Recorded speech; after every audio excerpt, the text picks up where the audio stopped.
lighting a bit more moody, as you can tell. Hopefully that works, and hopefully this looks alright. But yeah, it's probably going to take me quite a few tries to get it exactly how I want it, but at least for now, this is what it's going to look like. So yeah, I hope that you enjoy it.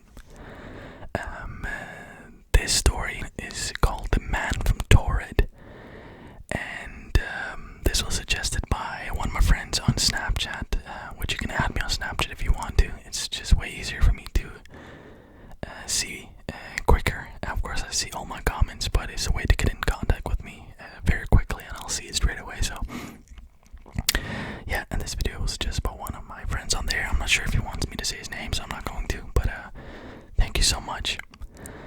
So yeah, let's just get right into the story. So this all happened back in 1954 in Haneda Airport in Tokyo, Japan. By the way, there will be a lot of mispronunciations because I'm just terrible with that. So yeah, seemingly a normal day like any other. Like so many passengers at airports, you'll have to go through the customs before entering the country, which I've done a lot of times. A quick passport check, and you should be on your way. But not for this one mysterious looking man. He walks up to customs looking slightly disoriented, but nothing too weird. So far this just sounds like me traveling, because every time I fly, bro, I gotta have a drink because I'm terrified of flying, so I'm sure I'll look mental when I land. But anyways, but nothing too weird. It's normal to see at airports, especially if you're flying a lot, and of course it can be very tiring. So seeing people looking a bit tired and maybe a little bit disoriented even is completely normal. Anyways, as he walks up to customs, he asks to present his passport, which he promptly does. Nothing, no denial. The custom officer takes a good look at it and doesn't recognize it at all. Torrid, it says in his passport. It doesn't match any country that he knows of. And being a customs officer, you kind of have to know them all. So confused, he asks the man where Torrid is. The man seems to get confused and explains he's traveled through Japan many times without any problems. And sure enough, his passport does confirm that this, is true, with stamps. And when you enter countries, sometimes they give you stamps in your passport. I'm sure a lot of you guys have that. Being confused, they find a map for the man and they ask him, where on earth is Torrid, because they've never heard of this country. He quickly points to one called Andorra, which is a place on the border of France and Spain. He also explains how this country has existed for over 1,000 years and was a well-known place in the world. So it's like for him, it's like you don't know where Spain is, you don't know where Norway is, you don't know where, fairly known countries.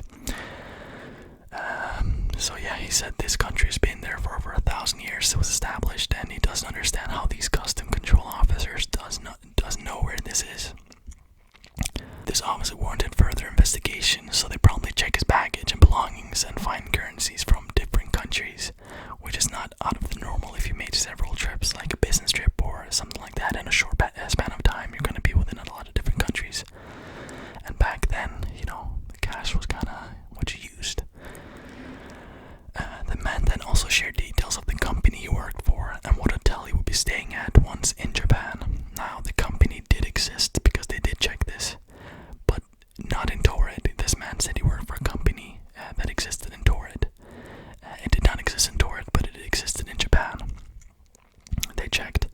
The hotel, which he claimed that he would stay at once in Japan, also existed, but when the officials called the hotel with the man's name, they said no booking was made using that name. So far, it's definitely very strange, but nothing that can't be explained if he was just a criminal or not wanted to give up information, if he was a criminal. So the police put him in a temporary custody in a hotel near the airport, where while they were conducting the rest of their investigation. The man was placed in a room with 2 guards in the front of the door. Now, this room had no windows. It can only be exited using the front door. It's also important to mention that this hotel room was on a very high level of the hotel. So I don't know what exact level, but many stories very size. It's not like you can go out the window. Yeah, so it doesn't make any, like, it's a fairly bulletproof room, if you could say it like that. The same door had 2 guards that were standing outside, so using logic, he shouldn't have been able to escape that situation. But of course, as this is a story that involves some conspiracies and some paranormal things, he did escape. Official investigated the rooms afterwards, nothing out of the ordinary, nothing out of place. It was like a room that had never been touched in the first place. It just looked like no one had been in there. It looked like a brand new room, like before you enter.